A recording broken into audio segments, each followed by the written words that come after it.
Hi everyone, I am Paras Chitkara. I have appeared in 4 UPSC civil services interviews and have written 5 mains. So in this video, we'll be discussing the CSAT strategy. A lot of you have been struggling with CSAT, specifically those who are from non-engineering background. And in fact, अब तो engineers भी struggle कर रहे हैं. So I'll tell you कि मेरे लिए what worked and how I was able to clear it consistently. Her bar 5 bar clear हुआ है CSAT and अच्छे margin से हुआ है. So it is very very simple. So the issue with CSAT is कि CSAT is not difficult. What makes it difficult is 2 घंटे में 80 questions attempt करना. So हम कई बार गलत तरीके से पेपर अटेम्प्ट करते हैं. We focus on the wrong things जिसकी वजह से easy ones को हम let go कर देते हैं.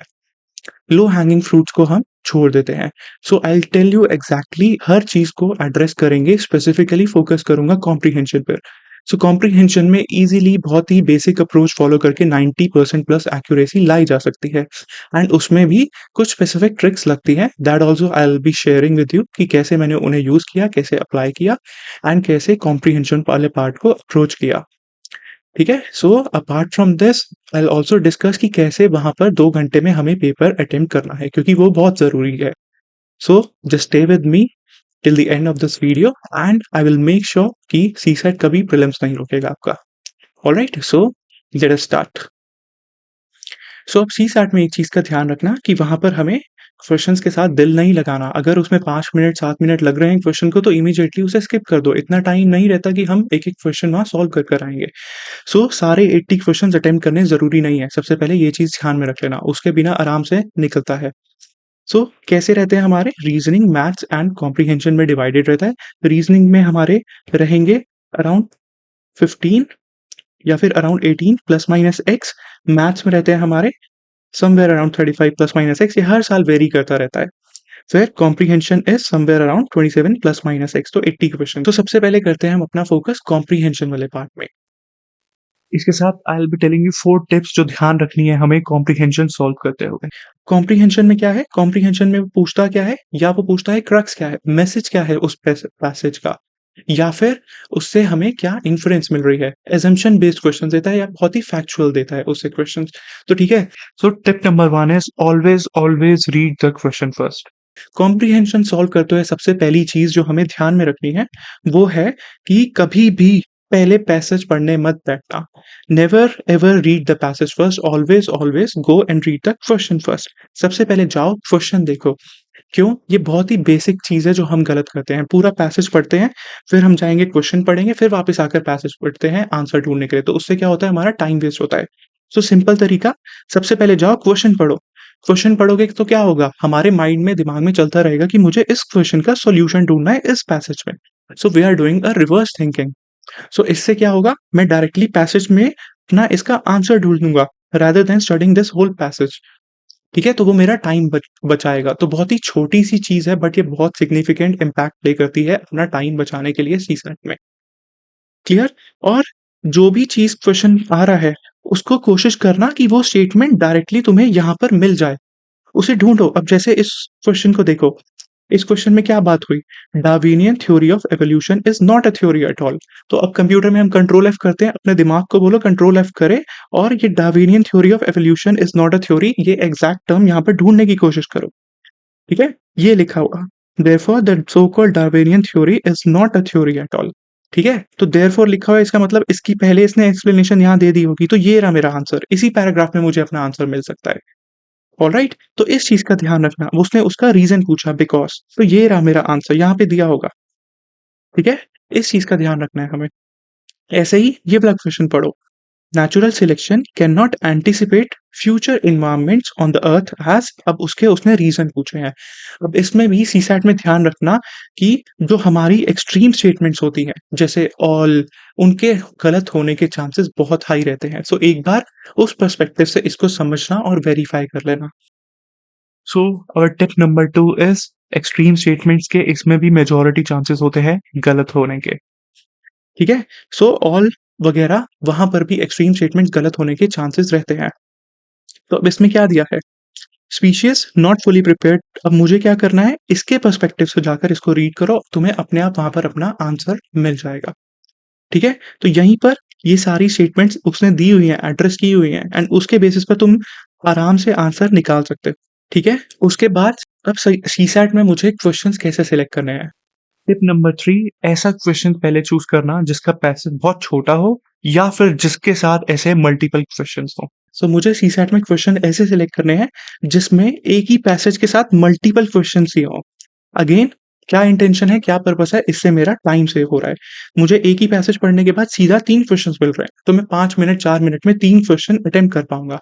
So that is a very good time management for us. फिर अब उसने पूछा यहाँ पर देखो एजम्पशन, तो देखो किस चीज की बात कर रहा है, एजम्पशन पूछ रहा है वो डायरेक्टली। ठीक है, ऐसे में what you have to do is, इस पैराग्राफ में जो दिया हुआ है उसके बेसिस पर अगर हम उन सब चीजों को ट्रू होल्ड करें, क्या ये जो एजम्पशन है वो वैलिड रहेगी या नहीं रहेगी, वो बताना है हमें। क्लियर। सो अगर पैसेज जाकर पढ़ोगे, ठीक है, तो तुम देखोगे समझोगे कि development of agriculture technology is confined to develop countries. तो इसकी तो उसने बात ही नहीं करी यहाँ पर। उसने यहाँ पर बोला है एग्रीकल्चर टेक की बात करी है, उसने बोला है कि technology can help in overcome, west ने अडॉप्ट किया है but at the same time developing countries भी उसे अडॉप्ट कर रही है। ठीक है, तो कहीं भी ऐसा नहीं लिखा कि डेवलप कंट्रीज में ही कन्फाइन होकर रह गई।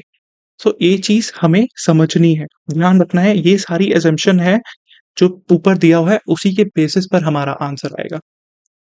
फिर agriculture technology is not adopted in develop countries, बिल्कुल गलत। अब ये कॉमन सेंस से भी मैं बता सकता हूँ कि ये गलत होगा, बट अगेन हम जाकर वेरीफाई करेंगे। ठीक है, तो इन द डेवलपिंग वर्ल्ड में भी उसने लिखा है कि अप्लाई हो रही है। सो मुझे अपना आंसर मिल गया इजीली, डी। ठीक है, तो हमेशा पैराग्राफ से लिंक्ड चीज पर फोकस करना, जो डायरेक्टली उसकी एसेंस तुम्हें समझ में आ रही है उस पर फोकस करना। फिर देखो एजम्पशन क्या है, growing enough food for the future generation will be a challenge. अब ये हो सकता है क्योंकि मुझे इसका ऑलरेडी क्रक्स समझ में आ चुका है। क्या बात कर रहा है वो, कि एग्रीकल्चर प्रोडक्टिविटीज के हमारे साथ इशू चल रहे हैं। सो हो सकता है उससे ये, this is very much possible, but again I will verify it by reading the paragraph. And फिर corporate farming is a viable option.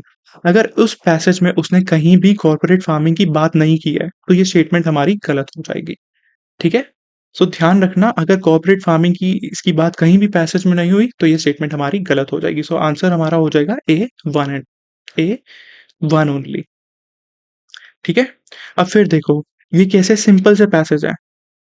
अब उसने क्या पूछा है, इसमें मोस्ट लॉजिकल रेशनल सजेशन, मतलब उसका मुझे क्रक्स या एसेंस समझ में बतानी है कि क्या इससे मुझे समझ में आ रही है। तो पहले ऑप्शंस पढ़ लो, उसके बाद जाकर देखो पैराग्राफ पढ़ो। अब समझो पैराग्राफ क्या था, कि इंटरनेशनल टीम ऑफ साइंटिस्ट ने क्या किया है, कार्बन डाइऑक्साइड पंप की है, वाटर मिक्स पंप किया है अंडरग्राउंड रॉक्स में। सो क्या हुआ, एसिटिक मिक्सचर डिसॉल्व हो गया, कैल्शियम एंड मैग्नीशियम एंड हमारा लाइमस्टोन बन गया। तो क्या हो रहा है, क्या एसेंस दिखा रहा है ये, कि basically carbon dioxide is being converted into stone, exclaim the scientist. तो क्या हो रहा है, ये इन्वायरमेंट पढ़ी है ना सबने, कार्बन कैप्चर हो रहा है। Clear. So it is a cheap and practical method to produce limestone, no. क्या ये एसेंस थोड़ी है, उसका क्रक्स क्या है, वो क्या मुद्दे की बात क्या है, कार्बन कैप्चर मुद्दा है हमारा, कार्बन डाइऑक्साइड हम स्टोर कर पा रहे हैं। ठीक है, so carbon sequestration, this is the correct, this should be the correct answer, सबसे क्लोज यही है। तो कभी भी दो ऑप्शन में फंस रहे होगे तो सोचना कि जो हमारे पैसेज से सबसे जनरल पीबी होल्ड ट्रू कर रहा है और जो सबसे ज्यादा क्लोज है उसके साथ जाना, उस स्टेटमेंट के साथ जाना। टिप नंबर 4 हमारी, जो हमारी क्लोजेस्ट स्टेटमेंट है पैसेज से और इन जनरली भी ट्रू होल्ड कर रही है, अगर तुम्हें लग रहा है एंड क्लोजेस्ट है टू द पैसेज, उसके साथ जाना। ठीक है, फिर basalt rock can be made a good source. अब ये फालतू चीजें हैं, good rock dissolving acid can be produce, नहीं, मुद्दा ये नहीं है हमारा, मुद्दा ये है। ठीक है, तो रामायण हमारी खत्म हो गई, यहाँ महाभारत की बात हो रही है। So this is our focus area, तो यही तुम्हें करना है वहां पर। अब ये देखो जैसे क्रक्स बताना है हमें, कई बार ऐसा होगा कि तुम्हें क्वेश्चन भी नहीं पढ़ना पड़ेगा, फिर भी तुम डायरेक्टली स्टेटमेंट पढ़कर आंसर की तरफ जा सकते हो। ठीक है, पढ़ते हैं फिर भी, देख लो। With study economic growth, high literacy की वजह से क्या हो रहा है, number of middle class families बढ़ रही हैं हमारी, direct results of the affluence have changed the dietary patterns, protein consume कर रहे हैं। ठीक है, उसकी वजह से क्या हो रहा है, मोर वाटर चाहिए। तो क्रक्स क्या आ गया, हमारा पैटर्न चेंज हो रहा है और हम मोर प्रोटीन एक्सेट्रा कंज्यूम कर रहे हैं जो ज्यादा वाटर डिमांडिंग है। फिर इसकी वजह से क्या हो रहा है, एंड इंक्रीजिंग यूज ऑफ हमारा इलेक्ट्रॉनिक मशीन्स गैजेट्स भी है, मोटर व्हीकल्स भी है, जिसकी वजह से अगेन वाटर चाहिए। तो सबसे बड़ा क्रक्स क्या निकल के आता है? क्या वो हमारे लाइफस्टाइल एनर्जी पर फोकस कर रहा है, या जो सबसे इंपॉर्टेंट बात है वो वाटर की बात हुई है? ठीक है, तो क्या है आंसर? वाटर। वाटर कंजर्वेशन से रिलेटेड इसका कुछ आंसर हो सकता है, कि या फिर हमें कैसे वाटर को कंजर्व करने की जरूरत है sustainably. So people should be persuaded to continue with mainly. ऐसी तो उसने कहीं बात ही नहीं करी इसमें, इंडियन डाइट्स खाओ इसकी तो बात ही नहीं करी। फिर we have to focus on developing agricultural productivity. No, ये कहाँ बोला है? कहीं भी नहीं बोला। Modern technological development result in change of cultural. हाँ, अब थोड़ा हो सकता है, बट ये इसका फोकस एरिया है ही नहीं। डाइट की उसने बात करी, बट पूरा सोशल बिहेवियर, कल्चरल बिहेवियर, ये सब कहाँ मेंशन किया? कुछ भी मेंशन नहीं है। And water management practices India need to change dramatically in the coming years। तो मुद्दे की बात क्या है? सबसे क्लोज हमारा इस पैराग्राफ के साथ क्या बैठ रहा है, वो सोचना है तुम्हें वहां पर। सबसे क्लोज, सबसे पास हमारा बैठ रहा है वाटर मैनेजमेंट पे, क्योंकि यहाँ 2 बार देखो वाटर मैनेजमेंट की बात करी है उसने। ठीक है, तो आंसर विल बी हमारा D. Water management practices change करने की जरूरत है कमिंग ईयर्स में। क्यों? क्योंकि प्रोटीन शिफ्ट हो गया, एनर्जी में ज्यादा वाटर यूज हो रहा है। सिंपल सी चीज, बहुत इजी है अपना पैसेज वाला part. I am again telling you. Clear? So अब देखो, ये देखो, बात हो रही है सिंपल चीजें, जैसे शू मेकिंग में हम सोचते हैं कि जिसको शू मेकिंग अच्छी आती है मैं उसी से अपने शूज ठीक करवाऊंगा। एंड ऐसे ही, बट इन पॉलिटिक्स में क्या हो रहा है? But in politics we presume that जिसे वोट लेने आते हैं वो अच्छा पॉलिटिशियंस है। ठीक है, व्हेन वी आर इल, हम अच्छे फिजिशियन, अच्छे डॉक्टर के पास जाते हैं। हम ये नहीं देखते कि वो हैंडसम है या नहीं, हम उसकी डिग्री देखते हैं। ये नहीं देखते कि उसके पास एंटायर पॉलिटिकल साइंस में डिग्री है या नहीं, हम देखते हैं कि उसकी डिग्री असली है। सो ये चीज पे हम फोकस करते हैं। और the most eloquent one, when the whole state is ill. तो अब ये बोल रहा है आगे कि when the whole state is ill, should we not look for the service and guidance of the wisest and the best. तो हमें क्या नहीं, वाइजेस्ट एंड द बेस्ट के पास जाना चाहिए when the entire state is ill. ठीक है, सो किसकी बात कर रहा है? ये पॉलिटिक्स, पॉलिटिशियन से रिलेटेड बात कर रहा है। तो जैसी बात प्लेटो ने की, हमें फिलोसोफर किंग चाहिए, वैसी ही सिमिलर चीज इसमें भी आर्ग्यूमेंट को दे रहा है। तो क्या हमारा मैसेज है, क्रक्स है इसमें? ठीक है, अब इन सब चीजों में ध्यान रखना, हमारा जो आंसर होना चाहिए that should be based only on the passages. So we assume that any politician is qualified. नहीं, ये कहा हमने कहीं भी, ये ऐसी बात तो हुई नहीं। फिर politicians should be elected from those trained in administration. अब ये बात की थी उसने क्या कहीं पे? बिल्कुल भी नहीं। उसने यहाँ एक चीज जरूर बोली थी, that everyone who knows how to get votes knows how to administer a state. But ये चीज हम प्रिज्यूम कर लेते हैं। ठीक है, सो अब ये इस स्टेटमेंट में मेरे को थोड़ा डाउट है कि ठीक होगी या नहीं। अब मैं अगली देख लेता हूँ। Barring incompetence from public office. Now this, ये थोड़ी ज्यादा क्लोजली बैठ रही है मेरे पैसेज के साथ। क्यों? यही बोला है ना कि हमें क्या देखना है, इनकॉम्पिटेंट को नहीं आने देना चाहिए पब्लिक ऑफिसेज में। ठीक है, फिर as voters elect their administrators, eligibility of politicians. नहीं नहीं नहीं, ये कहीं भी बात नहीं की, कोई क्वेश्चन नहीं कर सकते। और ये भी उसने बिल्कुल भी नहीं बोला कि खाली एडमिनिस्ट्रेटर्स को ही पॉलिटिशियंस बनाओ। सो सबसे क्लोज जो मेरा आंसर बैठ रहा है वो ये बैठ रहा है। क्या उसकी क्रक्स या एसेंस क्या आ रही है? कि मैं भले ही अपने शूज हो, अपने हेल्थ चेकअप हो, मैं सारे प्रोफेशनल्स के पास जा रहा हूँ, तो क्यों हम स्टेट पब्लिक ऑफिसर्स हमारे इनकॉम्पिटेंट लोगों को दे रहे हैं? तो वही उसकी मुद्दे की बात है ये। तो उन्हें हमें डिबार करने की जरूरत है। ठीक है, समझ गए? सो ऐसे बहुत इजीली हम इनको सॉल्व कर सकते हैं। क्रूशियल मैसेज होता है, क्रक्स होता है, it can be easily tackled. अब ये एक बार लास्ट क्वेश्चन देखो, उसने पूछा है क्या हमारी स्टेटमेंट रिफ्लेक्ट होती है, क्या हम इससे एम्प्लॉय कर सकते हैं?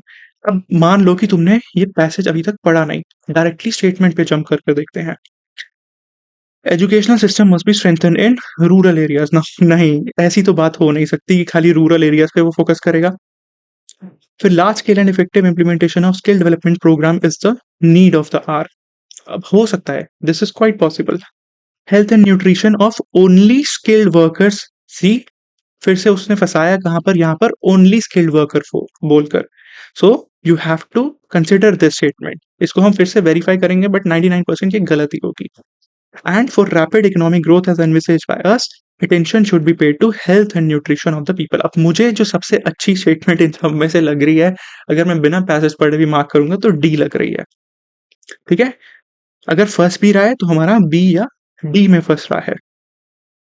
ठीक है, अब हम देख लेंगे कि इन दोनों में से कौन सा ज्यादा क्लोज है एंड उसे मार्क कर देंगे। सो दैट इज हाउ इसे अप्रोच करना है हमें। पहले पूरा पैसेज पढ़ने की, टाइम वेस्ट करने की जरूरत ही नहीं है। पहले सीधा आकर नीचे क्वेश्चन देखो, अब पढ़ लो क्या लिखा है। मेन आर फेसिंग अनीमिया है सबको, अनीमिया की वजह से प्रोडक्टिविटी कम हो रही है, टीबी है, एटसेट्रा है, लॉस प्रोडक्टिविटी है, लॉस पोटेंशियल है। माल नरिश्ड इंडियन चिल्ड्रन है, perform 2 or 3 times worse than their adequately nourished parts. ठीक है, फिर हमारी स्किल्ड वर्कर्स पर हमारी डिपेंडेंट है, इसीलिए ये हमारा सिग्निफिकेंट चैलेंज है। तो क्या चैलेंज बताया उसने, ये माल न्यूट्रिशन, माल नरिशमेंट, उसको हमें कैसे फोकस करना है, क्या फोकस करना है, ये रहा। रैपिड इकोनॉमिक ग्रोथ चाहिए तो मेरा फोकस होना चाहिए health and nutrition of the people. It is not just about skilled workers, हर चीज पर उसने फोकस करने के लिए बोला है, हेल्थ पर specifically. Health and nutrition is primary जो उसमें इसमें बात करी है। ठीक है, सो डायरेक्टली मुझे अपना आंसर मिल रहा है यहाँ पर। सो यही अप्रोच तुम्हें वहां पर फॉलो करनी है। पहले तुम्हें क्वेश्चन पढ़ना है, उसके बाद पैसेज पे जाना।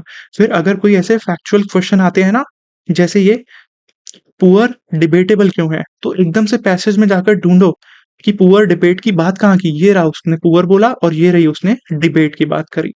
ठीक है, फिर पहले कौन से क्वेश्चन चूज करने की कोशिश करना जिन पैसेज के साथ हमारे 3 या ज्यादा क्वेश्चन हो, या 2 या 3 हो, उनको इजिली कर सकते हो। या फिर जो ऐसे बिल्कुल छोटे से पैसेज होते हैं, क्यों, क्योंकि इसे मैं 1 मिनट में सॉल्व कर सकता हूँ। ठीक है, सो इसे फॉलो करोगे तो आराम से अपनी 90% प्लस एक्यूरेसी आ सकती है सी सैट में।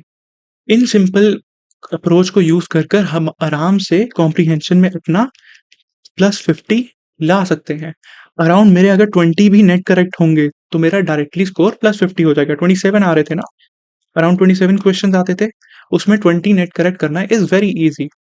क्लियर, तो उसके बेसिस पर आराम से 50 मार्क्स तुम स्कोर कर सकते हो। अब रीजनिंग मैथ्स मान लो तुम्हें नहीं आती, तो बिल्कुल ईज़ी वाले क्वेश्चन, उसमें जो लो हैंगिंग फ्रूट है उन पे फोकस करो और अभी आने वाले 50 डेज में उसी को प्रायोरिटाइज करो।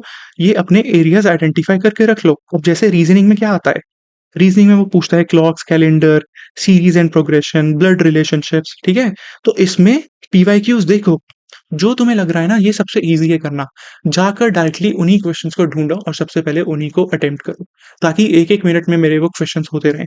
अब भले ही मैं सारी रीजनिंग वाला पार्ट कवर नहीं कर रहा, हो सकता है मुझे क्लॉक एंड कैलेंडर नहीं पढ़ना, मुझे नहीं अच्छा लगता था, ना मैंने कभी पढ़ा आज तक क्लॉक एंड कैलेंडर, ना उसकी जरूरत पड़ी, बट ये बहुत इजी लगते थे मुझे। ये वाले कोड, जैसे ये लखनऊ कोड किया हुआ है, तो इसका दूसरा कोड क्या बनेगा। ठीक है, अगर उसने पूछा है कि अल्फाबेट रिवर्स कर दें, ऐसे ही कोड पूछता है वो, कि अगर Salman is coded as Lawrence, तो ऋतिक को कैसे कोड करेंगे, ऐसे चीजें वो पूछता है। अब ये कितनी सिंपल चीज है, अब इसको देखो कैसे 1 मिनट में सॉल्व कर सकते हैं। उसने क्या पूछा है, अल्फाबेट्स को हमें रिवर्स करना है और मुझे क्या चाहिए, लखनऊ का कोड बताना है। अब देखो, एल तो तुम्हें करने की जरूरत भी नहीं है, क्यों, क्योंकि सारे ओ से स्टार्ट हो रहे हैं, एवरीथिंग स्टार्टेड विद ओ, तो एल तो करने की जरूरत ही नहीं है। फिर यू अगर हमने कर लिया तो डायरेक्टली मैं 2 एलिमिनेट कर पाऊंगा। ठीक है, तो यू कहाँ आता है, U V W X Y Z, and ऐसे इधर से A B C D E F, ये रहा मेरा। ठीक है, इससे ज्यादा मुझे उसमें सारे अल्फाबेट्स ABCD लिखकर करने की जरूरत ही नहीं है, इतने से मेरे को अपना आंसर मिल रहा है। सो यू किस पे आ रहा है मेरा, एफ पे, सी या डी मेरा आंसर है। उसके बाद देखो, एक्स पी एम इसमें भी है, एक्स पी एम इसमें भी है, एल भी इसमें है, और लास्ट बच रहा है हमारा डब्ल्यू। अब डब्ल्यू के लिए क्या है हमारा, डी। ठीक है, सो ये रहा मेरा आंसर, मिल गया मुझे अपना आंसर। सो इतना सा करके मुझे डायरेक्टली अपना आंसर मिल रहा है। तो मैं ऐसे पीवाईक्यू से आइडेंटिफाई करूंगा जो हर साल यूपीएससी पूछता ही पूछता है। ये देख लो, कोडिंग डिकोडिंग पूछ रहा है वो हर साल, एटलीस्ट 2 क्वेश्चन इससे आ रहे हैं। फिर ब्लड रिलेशंस, देखो कितनी सिंपल चीज पूछता है। अगर Alia Bhatt is the wife of Ranveer Kapoor, Kareena Kapoor is the sister of Ranveer Kapoor, तो अपना तैमूर में और आलिया भट्ट में क्या रिलेशन है, ऐसी सिंपल चीज वो पूछ रहा है। तो बहुत बहुत ईजी रहते हैं ऐसे क्वेश्चन अटेम्प्ट करना। फिर ये वाला क्वेश्चन देखना जरा, रीजनिंग वाला, कि what is the time required to download the software. अब सब सॉफ्टवेयर डाउनलोड करते हो, वीडियोज़ डाउनलोड करते हो, कितना टाइम लगेगा? अब उसने साइज़ भी दे दिया और स्पीड भी दे दी। तो अगर मैं साइज़ को स्पीड से डिवाइड कर दूँगा तो मुझे अपने आप पता चल जाएगा, ठीक है? अब वो तुम्हें यहाँ कैलकुलेट करने के लिए बोल भी नहीं रहा कि कर दिखाओ, मुझे एग्ज़ैक्ट टाइम बताओ। वो पूछ रहा है कि क्या इन स्टेटमेंट से मैं अपने आंसर पर पहुँच सकता हूँ या नहीं? खाली 1 स्टेटमेंट लगेगी या 2 स्टेटमेंट लगेंगी मेरी? सिंपल सी चीज़ उसने पूछी है, तो मुझे कैलकुलेशन भी नहीं करनी। सो ऐसे एरियाज़ अपने तुम अभी आइडेंटिफ़ाई करो बेस्ड अपॉन पीवाईक्यूज़, अपने स्ट्रॉन्ग एरियाज़ को स्ट्रेंथन करो। फिर ऐसे सीटिंग अरेंजमेंट वाले होते हैं कि ए, B, C, D, E, F ऐसे सब सर्कुलर बैठे हैं, तो ए के सामने कौन बैठा है, सी के सामने कौन बैठा है, ये बहुत ईज़ी है। सो इसको अपना फ़ोकस एरिया करो, बहुत लो हैंगिंग फ्रूट्स हैं। अगर इसमें तुम्हारे 5-6 भी सही हो गए, तो कितना मिल गया हमें? नेट करेक्ट की बात करें तो अराउंड 14-15 हो गया। तो पहले मेरा कॉम्प्रिहेंशन में 50 था, इसमें 14-51 हो गया, तो 65 तो मेरे अभी हो गए। 1/3 कट ऑफ होती है ना, 200 का 1/3 कर लो, क्लियर? सो मैं आराम से 80 भी क्रॉस कर सकता हूँ इसमें। सो इसीलिए जो हमारे अराउंड कितने क्वेश्चंस आते हैं रीजनिंग के 18। तो सबसे पहले क्या कर सकते हो, अपना स्ट्रॉन्ग एरिया डिसाइड कर लो, वो भी मैं आगे बताता हूँ कैसे इसको अप्रोच करना। ठीक है, सो 18 में से एटलीस्ट तुम्हारे 5-6 भी तुम आराम से अगर कर पा रहे हो तो अपने आराम से 15 मार्क्स आ सकते हैं रीजनिंग वाले सेक्शन से। क्लियर? इसके बियॉन्ड भी अगर जाना चाहते हो, 20 तक भी इसको स्ट्रेच किया जा सकता है, तो रीजनिंग और कॉम्प्रिहेंशन से ही तुम्हारी कट ऑफ क्लियर हो गई। मैथ्स में जाने की ज़रूरत ही नहीं है, अगर मैथ्स से डर लगता है। सो आई वाज़ अ इंजीनियर, ठीक है? I am an engineer, but फिर भी मुझे मैथ्स में इतना ज़्यादा अच्छा नहीं लगता था, बहुत टाइम कंज्यूमिंग थे, तो इसीलिए मैं भी यही करता था, रीजनिंग और कॉम्प्रिहेंशन पे ही फोकस करता था। ठीक है? मैथ्स में कोई ईज़ी वाले आ सकते हैं, तो उनको उठाओ, ग्रैब करो और क्लियर करो। बस वहाँ मुझे 80 ऑफ 80 ये जेईई का एग्ज़ाम थोड़ी है, कि सारे मुझे करके आने हैं ऊपर। ठीक है? अब मैथ्स में देखो अपना नंबर सिस्टम वाला, क्या-क्या आता है मैथ्स में? सो मैथ्स में कितने थे हमारे? वी हैड समवेयर अराउंड 35 जो हर साल वेरी करते हैं। मैथ्स में उसका फोकस किस पे है? Number system, permutation, combination, algebra. अब इसमें जो बेसिक अलजेब्रा, नंबर सिस्टम बहुत ईज़ी रहते हैं ये। ठीक है? एवरेज स्पीड निकालनी होगी कि अगर मैं दिल्ली से फुटपाथ पे गाड़ी लेकर गया तो उसकी एवरेज स्पीड कितनी थी? फिर फुटपाथ के बाद मैं वाइल्ड लाइफ सेंचुरी गया हिरन से मिलने, तब एवरेज स्पीड मेरी पूरी जर्नी की कितनी हो गई? अब ऐसी चीज़ वो पूछेगा, ये मैंने पहले भी तुम्हारे साथ डिस्कस किया हुआ है, क्लियर? तब उसमें पूरी जर्नी में वो मेरी एवरेज स्पीड पूछ रहा है, तो कितना सिंपल क्वेश्चन है ये। तो इसमें भी मैथ्स में भी अब तुम सारी चीज़ों में मत पढ़ो कि मैं सारे अपने मेंस्ट्रुएशन और इनके ज्योमेट्री के एरियाज़, वॉल्यूम्स याद रखूँ। जितने हो सकते हैं that is well and good, but उसमें इतना डेप्थ में जाना कोई प्रैक्टिकेबल है ही नहीं वो, ठीक है? फिर परम्यूटेशन कॉम्बिनेशन में अगेन बेसिक फॉर्मूले पढ़ लेना, बट उसके बियॉन्ड अपने स्ट्रेंथ एरियाज़ ढूँढ लो, ठीक है? जैसे बोट्स एंड ट्रेन्स वाला, स्ट्रीम में कितनी स्पीड है, डाउनस्ट्रीम में कितनी होगी? इसका फॉर्मूला बहुत ईज़ी रहता है, आराम से अप्लाई किया जा सकता है। फिर कैसे क्वेश्चन्स आ रहे हैं? ये देखो, ये देखो कितनी सिंपल स्टेटमेंट दे दी उसने कि एक दूसरे को कॉइन पास करते जा रहे हैं, लास्ट में डी के पास बता दिया कि D has the smallest two digit number. तो स्मॉलेस्ट टू डिजिट नंबर क्या है? 10, ठीक है? तो मैं अपनी सारी इनकी इक्वेशंस बना लूँगा। A gives half of the coins and 2 more to B, तो हमारे B के पास कितने हो गए? A/2 इतने, ऐसे C के पास, C को B ने दिए तो C के पास कितने हो गए? B/2 + 2, D के पास हो गए हमारे C/2 + 2। ठीक है? तो मुझे D की वैल्यू पता है, मुझे C की वैल्यू मिल गई, फिर C मिलेगा, B मिलेगा, फिर अल्टीमेटली मुझे A मिल जाएगा। वही उसने पूछा है। सो इसको सॉल्व करने में ज़्यादा से ज़्यादा तुम्हें 2 मिनट, 3 मिनट लगेंगे। बट इसकी एक्यूरेसी बहुत ज़्यादा होती है, 100% करेक्ट होगा ये। Again I am telling you, ठीक है? फिर ऐसे क्वेश्चंस आते हैं रीजनिंग वाले में भी अपने ये एबीसीडी वाले। अब उसमें आता है कि नेक्स्ट प्रेडिक्ट करो। ये थोड़ा अलग पूछा हुआ है बट उसमें ये रहता है नेक्स्ट प्रेडिक्ट करो, ठीक है? सो बहुत ईज़ी चीज़ें हैं। इसके अलावा ये परसेंटेज वाले, जिसमें भी तुम्हें ये अपनी लीनियर इक्वेशंस वाले आते हैं ना, 2 वेरिएबल्स वाले, वेरिएबल सॉल्व कर एक्स, वाई की वैल्यू निकालनी है, they are very, very, very, very easy. फिर परसेंटेज, अगर कोई आइटम है, कोई प्राइस है, ठीक है? उसकी परसेंटेज अगर इंक्रीज़ कर दी 25%, तो इसमें क्या करो, इसमें अज़्यूम कर लो कि भाई पहले 100 का था, 25% मैंने उसकी इंक्रीज़ कर दी तो कितना हो गया? 125 का हो गया। फिर वापस 20% डिक्रीज़ किया, तो 125 का 20% 25 डिक्रीज़ किया तो कितना हो गया? 100 उसकी कॉस्ट हो गई वापस डिडक्शन करके, ठीक है? एंड देन अगेन इसको मैंने 10% इंक्रीज़ कर दिया, तो कितना प्राइस हो गया final? 110। What is the resultant increase in the price? 10%. We have our answer. It is that simple. तो ये क्यों? क्योंकि मेरा ये स्ट्रेंथ एरिया है। तो ऐसे ही तुम्हें अपने स्ट्रेंथ एरियाज़ फाइंड आउट करने हैं जो तुम्हें बिल्कुल सिंपल लगते हैं। ठीक है? सो इसमें सारी चीज़ें अगर नहीं भी पढ़नी तो मत पढ़ो। बट अपने स्ट्रेंथ एरियाज़ ढूँढ लो कि हाँ, ये वाले मैं वहाँ पर ढूँढ कर अटेम्प्ट करूँगा सबसे पहले। क्लियर? सो अब हमें पेपर कैसे अटेम्प्ट करना है?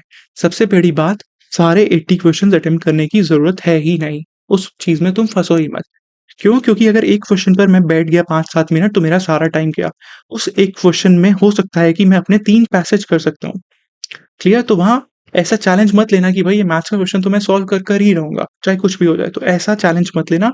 उसकी जगह हो सकता है उस टाइम में मेरे 3 पैसेज हो रहे हैं, 3 में से 2 भी ठीक हुए तो मुझे इससे ज़्यादा कॉस्ट बेनिफिट मिल रहा है। यही चीज़ वहाँ तुम्हें ध्यान में रखनी है और यही मिस्टेक सब लोग एस्पिरेंट्स कर रहे हैं।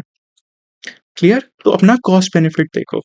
उसके अलावा ट्राई करो कि एटलीस्ट 60-65 क्वेश्चंस अटेम्प्ट हो सके। हो सकता है तो और 70 तक लेकर जाओ, बट इसके लिए क्या चाहिए? इसके लिए चाहिए हमें प्रैक्टिस। सो अभी तुम्हारे पास क्या है? टाइम है अराउंड 50 डेज़ का। ठीक है? सो हर सैटरडे, संडे अभी से तुम्हें क्या करना है? एटलीस्ट 2-2 घंटे 2-2 आवर्स दो सीसैट को और पिछले एटलीस्ट 5 इयर्स 6 इयर्स के पीवाईक्यूज उठाओ यूपीएससी के और उन्हें 2 घंटे में बैठकर खुद सॉल्व करो। 2 आवर्स, टेक 2 आवर्स, सॉल्व करो उन्हें बैठकर क्वेश्चंस को। ठीक है? एज़ अ टेस्ट 2 घंटे बैठकर सॉल्व करो। तो एक दिन क्या करना, एक दिन संडे रख लिया जिस दिन मैं 2 घंटे में बैठकर पूरा पीवाईक्यू का लेट्स से 2023 का, 22 का पेपर, 24 का पेपर मैंने उठाया, उसे पूरा बैठकर 2 घंटे में सॉल्व किया। और सैटरडे को मैं क्या कर रहा हूँ, सैटरडे को मैं अपने एरियाज़ आइडेंटिफ़ाई कर रहा हूँ कि जैसे मेरा ये ब्लड रिलेशंस वाला एरिया, कोडिंग डिकोडिंग एरिया, फिर इसमें नंबर सिस्टम। तो मैंने वो एरिया आइडेंटिफ़ाई किया और उससे रिलेटेड जो यूपीएससी ने पीवाईक्यूज़ है ना, उसको खुद बैठकर पेन एंड पेपर पर मैंने सॉल्व किया। तो जब तुम खुद सॉल्व करोगे इतनी स्ट्रॉन्ग हो जाओगे, आराम से तुम्हें वो केक वॉक लगेगा। क्लियर? तो सैटरडे को बैठो, अपना एरियाज़ आइडेंटिफ़ाई करो, उनके एरिया बेस्ड सेक्शनल सारे पीवाईक्यू अटेम्प्ट कर लो कि भाई कोडिंग डिकोडिंग से उसने ये पूछे थे, सारे उनको अटेम्प्ट कर लो। उसकी पीडीएफ आती है जिसमें सेग्रीगेटेड होते हैं ऐसे टॉपिक वाइज़, तो उसके बेसिस पर इन्हें अटेम्प्ट कर लो, अपना स्ट्रॉन्ग एरियाज़ आइडेंटिफ़ाई कर लो। अब जब तुम 2 घंटे एग्ज़ाम दे रहे हो, तब तुम्हें क्या ध्यान में रखना है? तब तुम्हें based upon your analysis focus करना है कि तुम्हारा स्ट्रेंथ एरिया क्या है। मेरे लिए क्या है? मेरे लिए है रीज़निंग, मैथ्स और क्या आता है हमारा कॉम्प्रिहेंशन। सो मेरे लिए सबसे अच्छा जो मुझे लगता था वो था ऐसा रीज़निंग वाला। ठीक है? ऐसे जो बच्चों वाले क्वेश्चन होते थे ये वाले या फिर मैथ्स में ऐसे वाले क्वेश्चन। तो मैं पहले इन्हें ढूँढने की कोशिश करता था, इन्हें अटेम्प्ट करता था। ऐसे ही you have to identify what is working for you, what is your strength areas. फिर मैं उसके पास जाता था कॉम्प्रिहेंशन पे और अगर मुझे लगता था ना कि इनमें टाइम लगेगा, मैं क्वेश्चन पढ़ता था कि यार ये क्वेश्चन तो बड़ा है, इसमें मुझे टाइम लग सकता है, बहुत ज़्यादा एनालिसिस की ज़रूरत है, छोड़ दो, कोई बात नहीं बाद में देखेंगे। पहले मैं जाऊँगा उसकी जगह जाकर ये सीसैट वाला सॉल्व कर लेता हूँ, बहुत ही सिंपल क्वेश्चन पूछा हुआ है। ठीक है? सो सबसे पहले तुम्हें अपना एरिया आइडेंटिफाई करना है। फॉर मेरे लिए रीज़निंग, मैथ्स का कुछ पार्ट और कॉम्प्रिहेंशन था, तो सबसे पहले मैं इन दोनों को प्रायोरिटाइज़ करूँगा। ऐसे ही for you it could be different. So ये जो 2 घंटे तुम प्रैक्टिस कर रहे हो, तुम्हें उसमें यही डिटरमाइन करना है कि कैसे तुम्हें वहाँ सीक्वेंस में अटेंड करना है। ठीक है? पूरा पेज पेपर पलटो, ढूँढो क्वेश्चन, एक-एक क्वेश्चन ढूँढो, चूज़ करो और साथ में खत्म करो और ओएमआर पे मार्क कर दो उसको। क्लियर? अब क्या हो सकता है? हो सकता है कि किसी का डिफ़िकल्टी लेवल कम आ जाए, ज़्यादा आ जाए, कहीं उसने कॉम्प्रिहेंशन ज़्यादा दे दी है या मैथ्स ज़्यादा दे दी, जैसे ये हुआ है पिछले में भी। सो इसके लिए क्या करना है? इसके लिए प्रैक्टिस करनी है। ठीक है? 2020 का पेपर उठाकर देखो, उसमें उसने मैथ्स एंड बेसिक न्यूमरेसी ज़्यादा पूछी। तो अब देखो कि तुम इस वाले पेपर को कैसे अप्रोच करोगे ताकि तुम्हारी कट ऑफ क्लियर हो जाए। क्लियर? फिर ऐसे ही इसमें कैसे अप्रोच करोगे? बस सेम वही चीज़ तुम्हें आइडेंटिफ़ाई करनी है और एक बार अपना स्वीट स्पॉट ढूँढ लो, जो 60-65 के अराउंड ही रहता है। ठीक है? अगर आपका मैथ्स पे ज़्यादा फ़ोकस है तो वो अलग डिफरेंट हो सकता है। सो इसी के बेसिस पर आइडेंटिफ़ाई करो अपना स्ट्रॉन्ग एरियाज़, उन पे फ़ोकस करो एंड 2 घंटे बैठो, संडे को पेपर दो। सैटरडे को एरियाज़ आइडेंटिफ़ाई, उनके पीवाईक्यू सॉल्व, 2 घंटे को पूरा पीवाईक्यू पेपर या मार्केट से मॉक ले सकते हो। आई वुड सजेस्ट पीवाईक्यू पर ही रिस्ट्रिक्ट करना क्योंकि मॉक में वो कुछ भी डालते हैं। क्लियर? 2 घंटे में बैठो ओएमआर शीट के साथ, पेन एंड पेपर के साथ, बिल्कुल एग्ज़ाम के तरीके से इसको सॉल्व करो, हिलना नहीं है 2 घंटे तक। क्लियर? अपने आप तुम्हें समझ में आ जाएगा तुम्हारा स्ट्रॉन्ग एरियाज़ क्या है, तुम्हें कैसे टाइम मैनेज करना है, क्योंकि टाइम मैनेज करना बहुत ज़रूरी है। Again time management is the key CSAT में, इसीलिए रुकता है आधे लोगों का सीसैट। बाहर आकर बोलते हैं कि भाई मुझे तो पूरा आता था, बट टाइम नहीं मिला इसीलिए मैं खाली 5 क्वेश्चन कर पाया। तो ऐसे एक्सक्यूज़ इलॉजिकल होते हैं।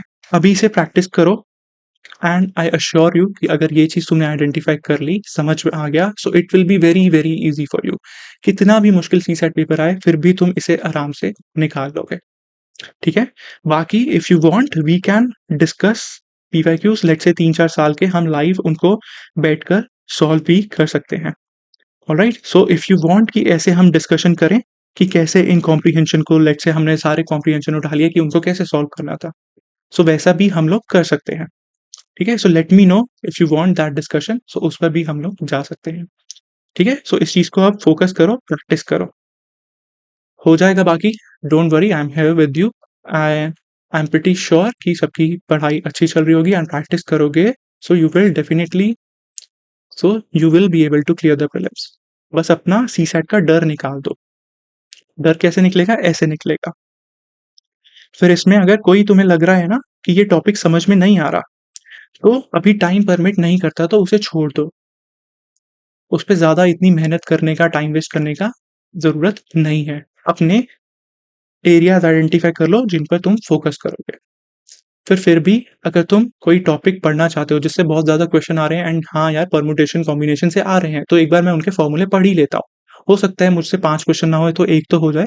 तो उसके लिए यूट्यूब पर जाना एंड सर्च करना। यूपीएससी का परम्यूटेशन कॉम्बिनेशन का पीवाईक्यू या लेक्चर आराम से मिल जाएगा जिसमें बताया होगा कैसे करना है। ठीक है? सो अभी लिमिटेड चीज़ों को फ़ॉलो कर लो हैंगिंग फ्रूट्स को कैप्चर करना है और उसी पर हमें आगे चलना है और सीसैट निकालना है एंड अपना प्रीलिम्स निकालना है। ठीक है? ये नहीं चाहिए कि जीएस में 200 आते थे बट सीसैट रह गया। क्लियर? सो अच्छे से मेहनत करो, let me know in the comments इसके बाद भी अगर कोई डाउट आता है and see you next time. All the best to you and have a great day.